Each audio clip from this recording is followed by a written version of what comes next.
Biasa orang kalau disakiti cenderung menyakiti.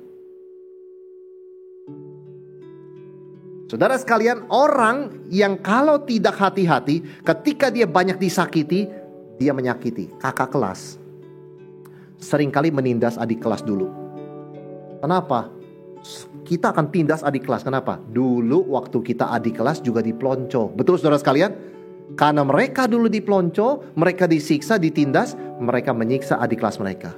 Biar tahu rasa sakitnya. Orang yang disakiti, kalau tidak hati-hati, sangat suka menyakiti. Karena dia merasa impas di situ. Nah, itu adalah dari si jahat, saudara sekalian ya. Jadi kalau kita tanpa sadar mengucapkan kata-kata yang menyakitkan, kita mesti tanya, adakah aku sebetulnya terluka sampai aku rela melukai orang lain? Saudara, kenapa itu gak terjadi pada Yusuf?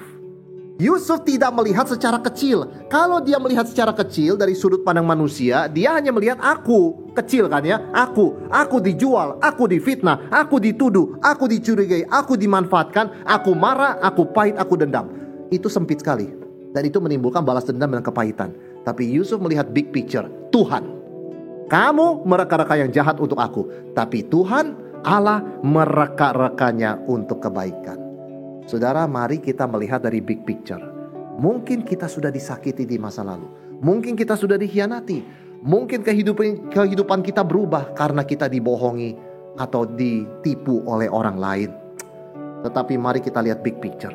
Keluar dari diri aku, melihat kepada Tuhan. Apa rencana Tuhan? See the big picture.